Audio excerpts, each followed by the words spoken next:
because the nerve that carries the message can also get irritated through other things. Let's say diabetes. When people have their nerves damaged or diabetic neuropathy, that actually can cause pain this way because it damages these nerves over here. And then those nerves, as they get irritated, release different chemicals that cause inflammation. So there's different things that affect inflammation in the body, but these are the only nerves in the body, the nociceptors, that can sense pain and release other things that make the pain worse or make inflammation worse. So that's why you tend to see a lot of redness and swelling and things like that. There are a couple other things that happen when you get an injury. So for any of us that's, let's say, sprained something or had some other cut or fracture, you can have issues where things that are painful to begin with become more painful at the injured site. And even things like just light touching, if you have an area of pain, it can become worse if you have these nerves activated. So as this message continues, it goes to the spinal cord. Now, the reason that I want to talk about these different areas, if you think about some of the different treatments that you use, the spinal cord is an area where we think of it as the gatekeeper or gate control for pain. So what's our first instinct if we get injured? If we bump into a door or something like that, let's say our elbow hits a door, the first instinct is just to rub it, right? To be like, oh, I got injured, and then rub that area. But why does that actually make a difference here? The reason that it does is because the spinal cord is very simple. So it can't really figure out all these different sensations. So it can either say that, this signal that's coming in is pain, which is the injury that you first had, or it can say that signal coming in is pressure from you rubbing. Or it could say it's heat if you put heat on it, or cold if you put ice on it. And it makes it very simple that way, and it will send one message up. So if you're rubbing your arm, the pain goes away pretty soon because the spinal cord basically blocks that pain message and sends up the message of pressure. So this is the one area where different things can work. And then as the message goes up to the brain is the other area where we can control pain a lot. So just to show you the path again, you can have the different areas where there are problems or actual injuries taking place. Then it goes to the spinal cord and up to the brain. And if we think about where different things work, if you think about, let's say, your topical creams and other stuff that you might put on for pain, your Bengay, those are working out on the skin and on the other areas of the body. If you use ibuprofen, which we talked about in the last talk, if you use ibuprofen, Advil, or Aleve, those are helping with the inflammation that's going in the outer part of the body. If you use other medications, when we talk about things in the family of morphine or codeine or those types of things, they tend to work elsewhere in the spinal cord and in the brain. And the most important slide probably that I can show in this entire talk is this one about something called modulation. So this is actually occurring, it can occur all throughout, but it's something that's primarily controlled by the brain. And what it is the body's ability to block that pain signal. Usually it's the brain that blocks it. I mean, we talked a little bit about the spinal cord, but it's usually the brain. So this actually ties in very much to what Dr. Asha was talking about stress and stress relief. Because if you think about it, a lot of people, almost everybody, when they have pain or when they are stressed out, that's when the pain becomes worse, right? Pretty much everything becomes worse. But stress itself doesn't cause pain. It doesn't cause people to suddenly experience pain. What it is we have a lot of different signals and other things that could be painful at any given time, but normally our brain may just kind of quiet them down or ignore them or distract us from them. But when we're really stressed out, we lose some of that ability. Here, where the brain has one nerve that it's sending to block a different pain signal, we lose that ability, and that's why we feel all these other aches and pains and other things coming up at us at that time. So that's basically where stress comes into play. And there are other factors, which I'll talk about a little bit more, but exercise, psychologic therapies or stress reduction, other things that work in this area also to improve modulation. So in terms of healthy living and holistic living, this is where it's working, or that's the principle that those things are working on in terms of pain management. Certain medications work here also with the brain, of course, but these are things that we can do on our own to some degree. So just going to low back pain now, so to give you a little bit more information about that. So low back pain, most people when they have low back pain, 50% of the cases resolve within 1 month. So you might have it, but it tends to go away on its own. 90% of cases resolve within 12 weeks, and unfortunately, 85% of cases kind of recur. So it's not that you have it once and then it's gone forever. It's usually that you have an episode, maybe it's not too bad the first time, it goes away. Then the next one comes on, and they start to get a little bit more frequent or a little bit more severe, and maybe they last a little bit longer over time. So generally speaking, I'm going to talk about the painful but not dangerous causes of low back pain. But what I do want to just mention is, when you definitely should see the doctor. So I put this in as, I would have talked about this anyway, but I thought this is important because, especially in the Malayali community, I've worked in a variety of pain management clinics, university hospitals and stuff for training and otherwise.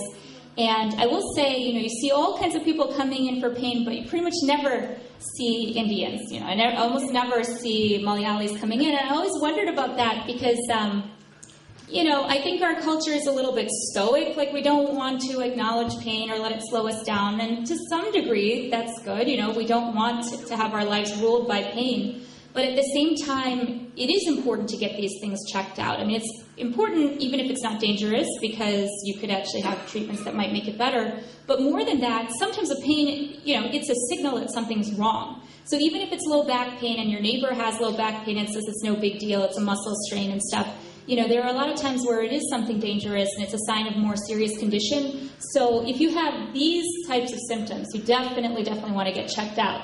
One is pain that doesn't go away. Now, I'm not talking about pain that doesn't go away over a 1 hour period, but generally speaking, most musculoskeletal pain, or most pain that's related to muscle or other things like that, it kind of comes and goes, So maybe when you're bending and lifting something, it hurts a little bit more, but when you're laying down, it gets a little better. So musculoskeletal pain is more related to position. So it kind of comes and goes and varies, and sometimes it's gone. But if you have pain that's just always present, no matter what you're doing day and night, that might be a sign of something more serious. So that is something to see the doctor for.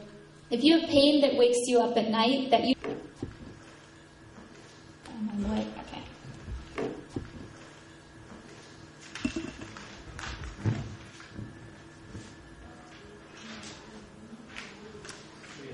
Oh, okay, sorry.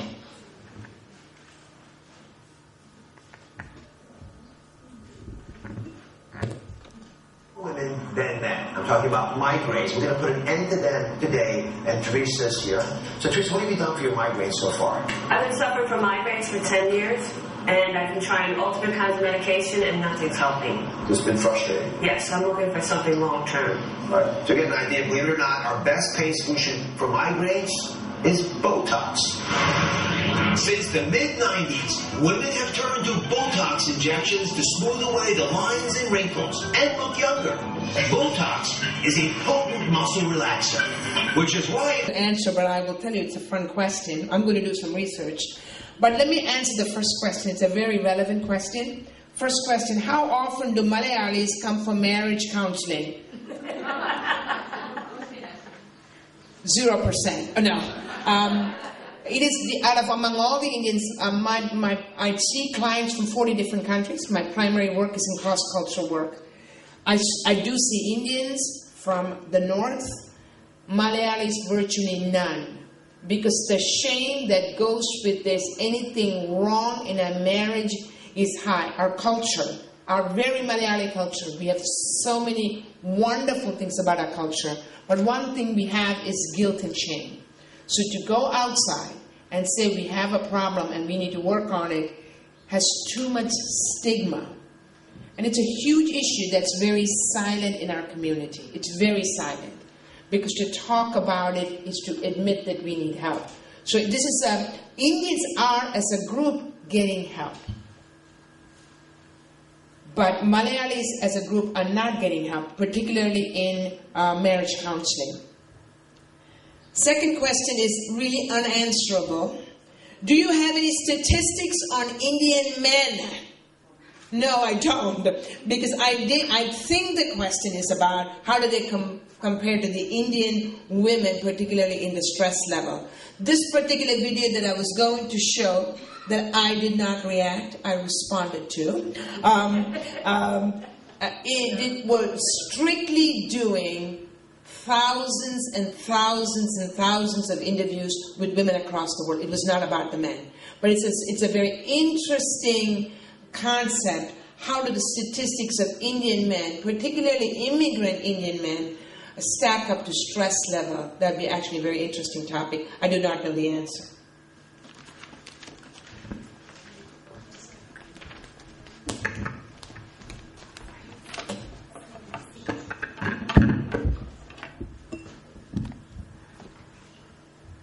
Finally, it's a conclusion.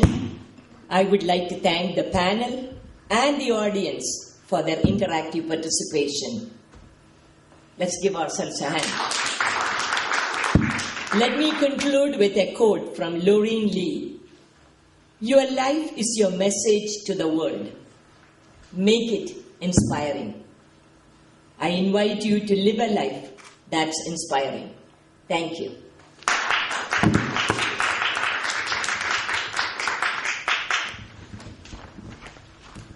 I would like to take this time to thank our moderator, Mrs. Nirmala Abraham, for having done such a wonderful job this afternoon. Thank you. And a special thanks to Reverend Asha George Geiser from coming all the way from Delaware to make her presentation. Thank you once again. David, pain management session was great. What we suffer day to day, you have answered it almost all. Thank you. And I would like to recognize both Dr. Asha George Geiser with showing our appreciation with a gift from the Women's Forum. Thank you very much.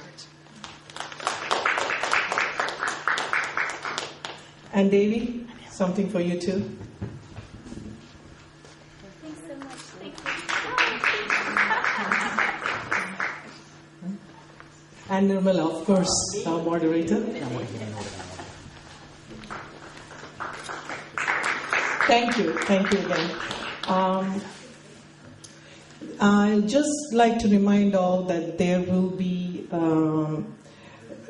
we will be acknowledging some cancer survivors in the later program today. So, and also, Dr. Sarah Isho had mentioned that donations are more than welcome for Forma Helpline, and if anybody is willing and open-hearted to do that, please.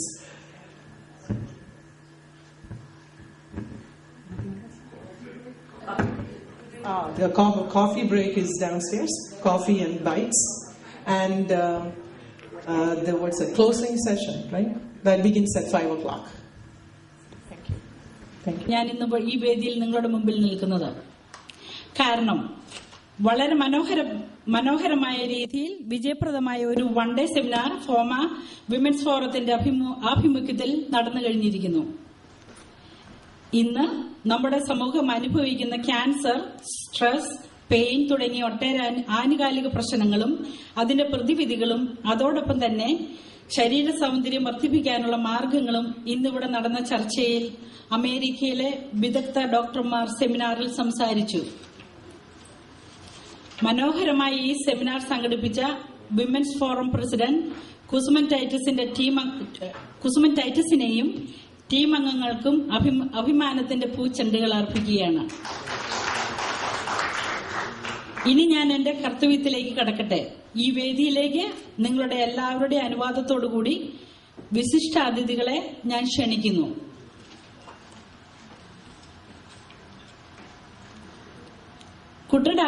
കുട്ടനാടിന്റെ പ്രിയപ്പെട്ട MLA, നമ്മുടെ ഫോമയുടെ സ്നേഹപാത്രം mister Thomas ചാണ്ടിയെ ആദ്യമായി ഞാൻ ഈ വേദിയിലേക്ക് സസന്തോഷം ക്ഷണിക്കുന്നു.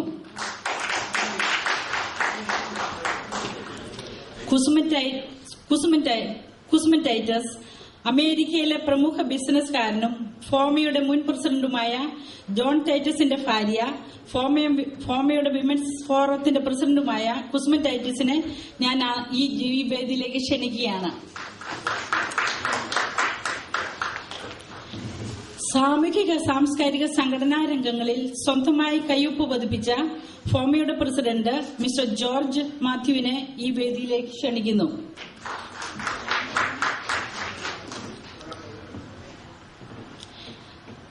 ചിക്കാഗോയിൽ നിന്ന് ഇവിടെ എത്തിച്ചേർന്നിരിക്കുന്ന കർമ്മനിരതനായ ഫോമയുടെ secretary Gladson വർഗീസിനെ ഞാൻ ഈ സ്റ്റേജിലേക്ക് ക്ഷണിക്കുകയാണ്.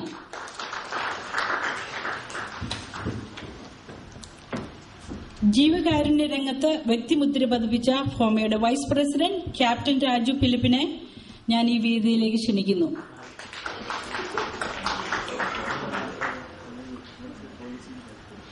ഫോമയുടെ കരുത്തനായ നേതാവും ട്രഷററുമായ വർഗീസ് ഫിലിപ്പിനെ ഞാൻ ഈ വേദിയിലേക്ക് ക്ഷണിക്കുകയാണ്.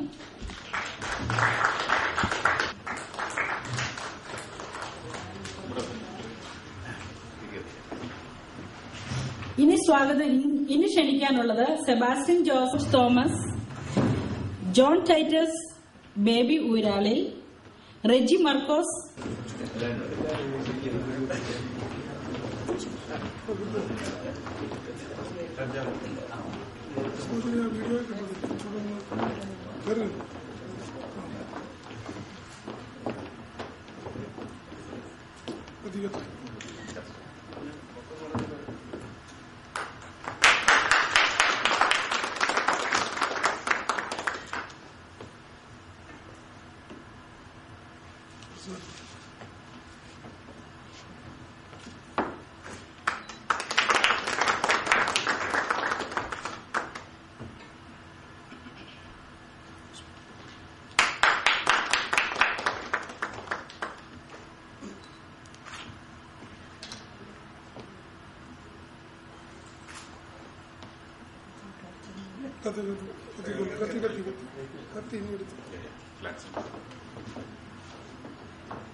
എന്റെ ഉള്ളിലെ സന്ദേഹം മാറ്റും, ആരോരും അറിയാത്ത നൊമ്പരം മായ്ക്കും.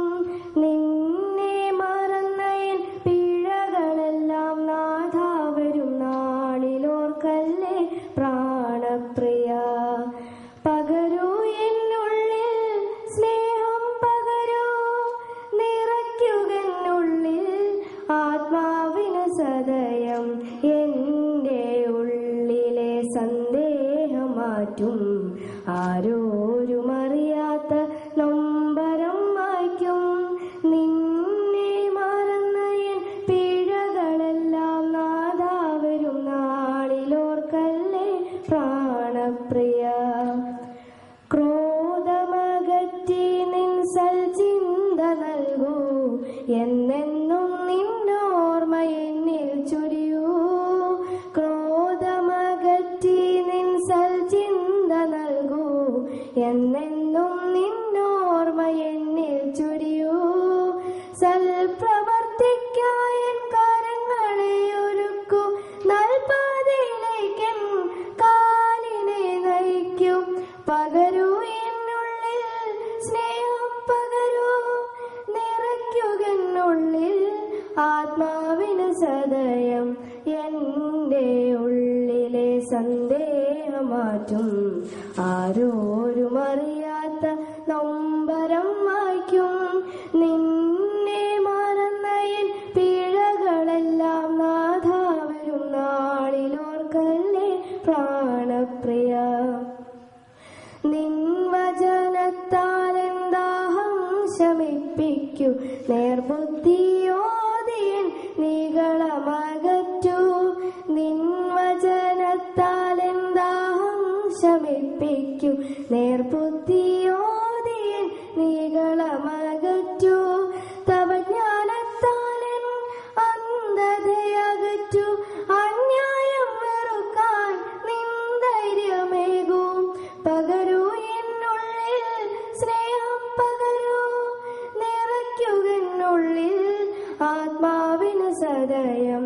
എന്റെ ഉള്ളിലെ സന്ദേഹം മാറ്റും, ആരോരും അറിയാത്ത നൊമ്പരം മായ്ക്കും. നിന്നെ മറന്നയൻ പിഴകളെല്ലാം നാഥാ വരും നാളിലോർക്കല്ലേ പ്രാണപ്രിയ.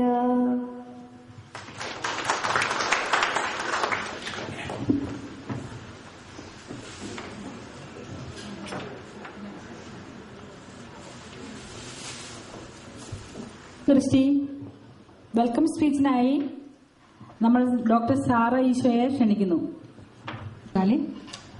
ബഹുമാനപ്പെട്ട MLA Shri Thomas Chandy, women's forum chairperson Mrs Kusuma Titus, former president Shri George Mathew, secretary Gladson, വേദിയിലും സദസ്സിലും ഇരിക്കുന്ന വിശിഷ്ടാതിഥികളെ, സഹോദരി സഹോദരങ്ങളെ, വളരെ ചരിതാർത്ഥ്യത്തോടെയാണ് ഇന്ന് ഞങ്ങളിവിടെ നിൽക്കുന്നത്.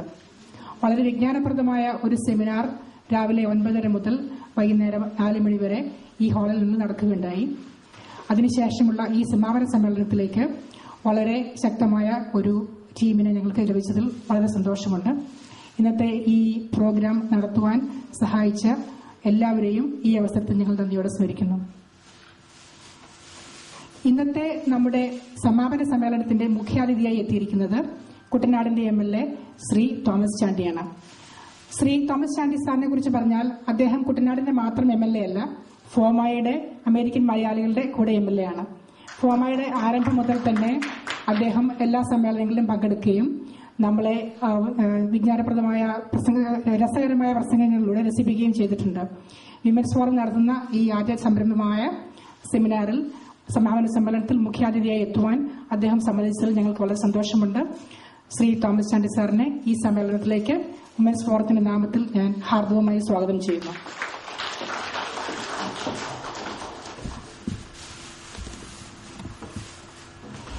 Behind every successful woman there is a man എന്നതാണ് ഇപ്പോഴത്തെ 21ാം നൂറ്റാണ്ടിലെ പുതിയ ചൊല്ല്. വിമൻസ് ഫോറത്തിന്റെ വാമഭാഗമായ ഫോമ അഥവാ ഫോമയുടെ വാമഭാഗമായ വിമൻസ് ഫോറം, വിമൻസ് ഫോറത്തിന്റെ എല്ലാ പ്രവർത്തനങ്ങൾക്കും ആദ്യം മുതൽ എല്ലാ സഹായ സംഘടനകളും നിന്ന് ശക്തമായി പിന്തുണ നൽകുന്നത് ഫോമ എക്സിക്യൂട്ടീവ് കമ്മിറ്റിയാണ്.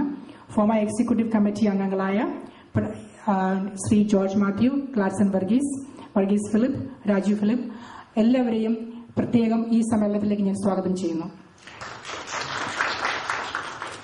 ഫോമയുടെ ആരംഭകാലം മുതൽ തന്നെ വിമൻസ് ഫോറവും ശക്തമായി നിലകൊണ്ടിരുന്നു.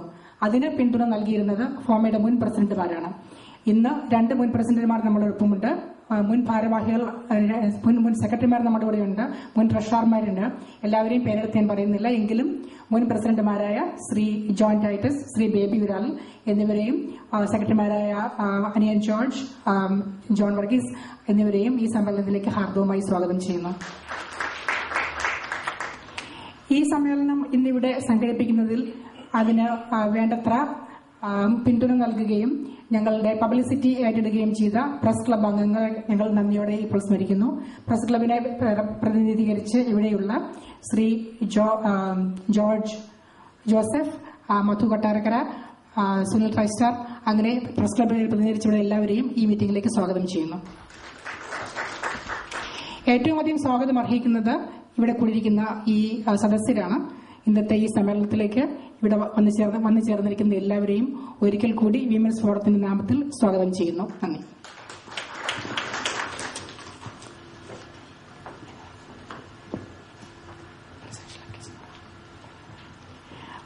അടുത്തത് പ്രസിഡൻഷ്യൽ അഡ്രസ് ആണ്. അതിനുവേണ്ടി വിമൻസ് ഫോറം ചെയർപേഴ്സൺ കുസുമ ടൈറ്റസിനെ ക്ഷണിക്കുന്നു.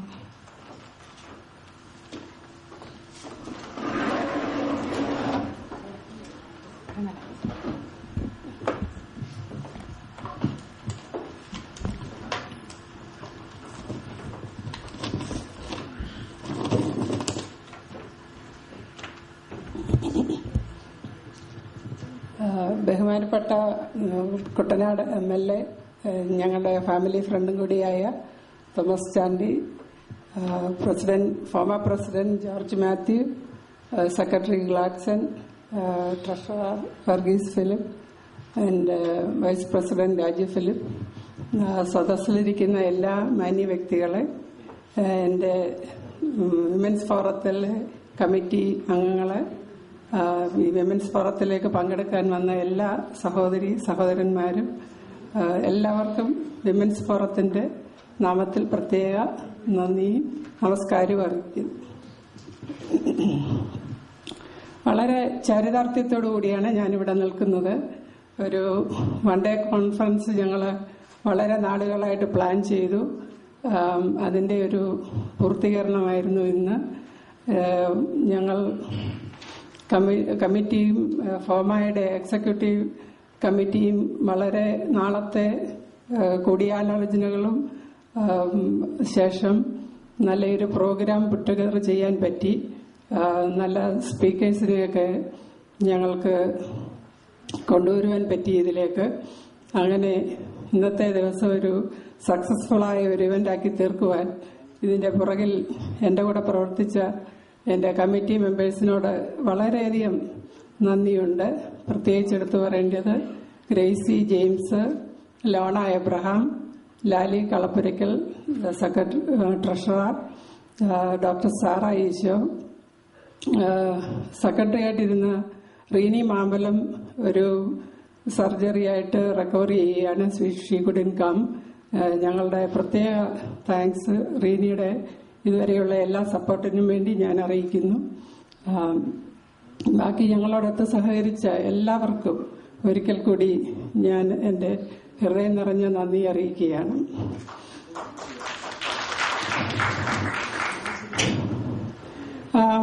ഫോമ കൺവെൻഷൻ നടക്കുമ്പോൾ വിമൻസ് ഫോറം അതിൻ്റെ ഒരു ഭാഗമായിട്ടാണ് നടത്തിക്കൊണ്ടിരുന്നത്.